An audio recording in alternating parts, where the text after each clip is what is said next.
কোটা নিয়ে শেষ করতে আপনারা জানেন অনেক কেলেঙ্কারি বের হয়েছে। কারণ মেয়েকে জামা বিয়ে দিবে সেই জন্য চাকরি আর ওটা তো আমি কোর্টের আদেশে কোনো কথা বলতে চাচ্ছি। হাইকোর্ট তো বললো যে একদিন কোটা বন্ধ কোটা আবার বলে দিল যে সরকার চাইলেই কোটা বাড়াইতে পারে কমাইতে পারে বা বুঝতে।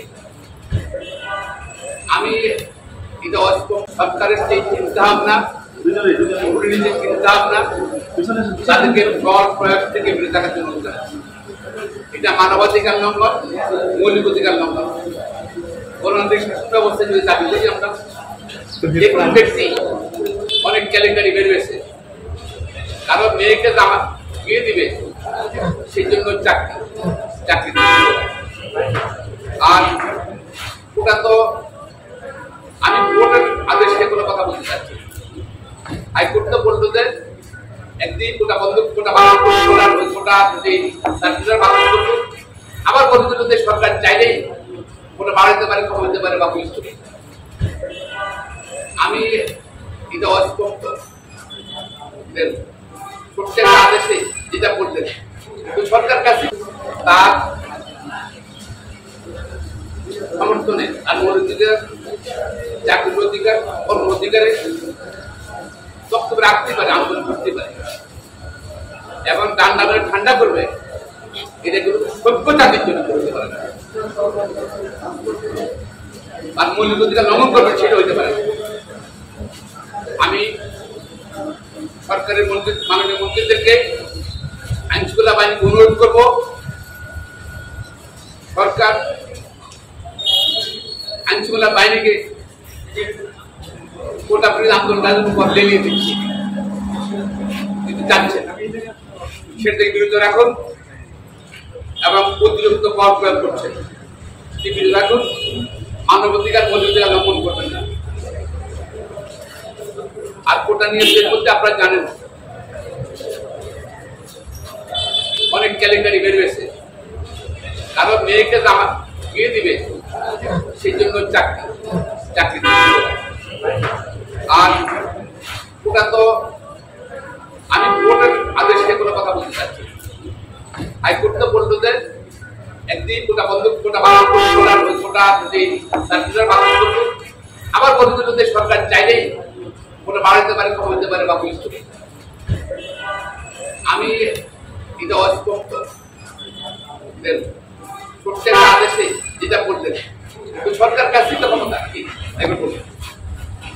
আবার আমরা দিয়েছেন যেটা আপনারা দেখেছেন যে বলতে চাচ্ছি না। কোটার মধ্যে বলতে চাই টোটাল 56% কোটা অর্থাৎ মেধাবী না হলে আপনার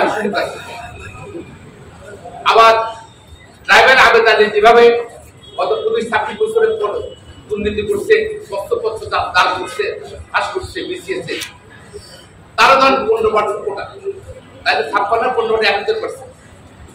এরপরে আপনার ধরেন মেধাবী অনেকেই তাদের পুলিশ রিপোর্ট দিতে হয়। পুলিশ রিপোর্টের সময় সেখানে পুলিশ বলছে যে এটা ওই পরিবারের সন্তান, এর জন্ম ওইখানে মানে মুসলিমদেরকে দেওয়ার জন্য, সেখানে 15% কেটে দিচ্ছে তাদের। তাহলে কত গেল? আরো কমে গেল নাকি? গেলেন তারপর পিএসসি অভিযোগের কোটা দেখলাম যে মানে ডেপুটি ডাইরেক্টর ডাইরেক্টর কোটা আছে এবং সদস্য যারা ছিল তারা কি করছে না করছে আমরা জানি না। তাদের ধরেন 10% কোটা, 96%। আমার কাছে মনে হয় 4% মেধাবী আসছে না। এদিকে জাতি বিশাল একটা সুন্দর করবে, কারণ মেধাবীরা প্রশাসনে না আসলে রাজনীতির জন্য বিশাল সংগঠন। আমি মনে করি এইসব সব দুর্নীতি যা আসছে পদ্ধতি এগুলো নিয়ে সুপ্রিম কোর্টে একজন বিচারপতির নেতৃত্বে যেহেতু পিএসসি পাবলিক সার্ভিস কমিশনের সাংবিধানিক পদ, সুপ্রিম কোর্টে একজন বিচারপতি নিয়ে তদন্ত করা সব বিচারপতি যিনি আবার বিদেশ সেদিক না সব বিচারপতি ব্যক্তি নিয়ে তদন্ত করা হোক। কোটার কত কোন বিদ্যুতের কি অবস্থা হয়েছে, কারা কি করছে না করছে, ক্যালেন্ডার করছে, সবগুলো বেরিয়ে আসবে। আমি এটাও দাবি করছি, পাশাপাশি আবার আইন শৃঙ্খলা বাহিনী সরকারকে অনুরোধ করবো, যারা কোটা বিরোধী আন্দোলন করছে তাদের উপর আইন শৃঙ্খলা বাহিনী লেলিয়ে দেবেন না, তাই দায়িত্ব কিন্তু সরকার নিতে হবে। আজকে প্রধানমন্ত্রী তো 18 সালে বলছিল কোটা প্রদান প্রত্যাহার করেছে, তো সেই কারণে মানুষের লঙ্ঘন না হয়, বল প্রয়োগ না হয়, না করার জন্য আমি আইন শৃঙ্খলা বাহিনী এবং সরকারকে অনুরোধ করছি। অনুরোধে সারা দেশের মানুষ কিন্তু এই ব্যাপারে পর্যবেক্ষণ করছে এবং পরিস্থিতি আরো জটিল হবে, জাতীয় একটা সংকটের সৃষ্টি হয়ে যাবে। আশা করছি আপনার মাধ্যমে, সাংবাদিক বন্ধুগণ, আপনার মাধ্যমে আমি সুপ্রিম বারো সেদিন আমরা সভাপতি বা সদস্যরা আছে, বন্ধুরা আছে, আমাদের এই বক্তব্য সরকারের কাছে দৃষ্টি আসবে।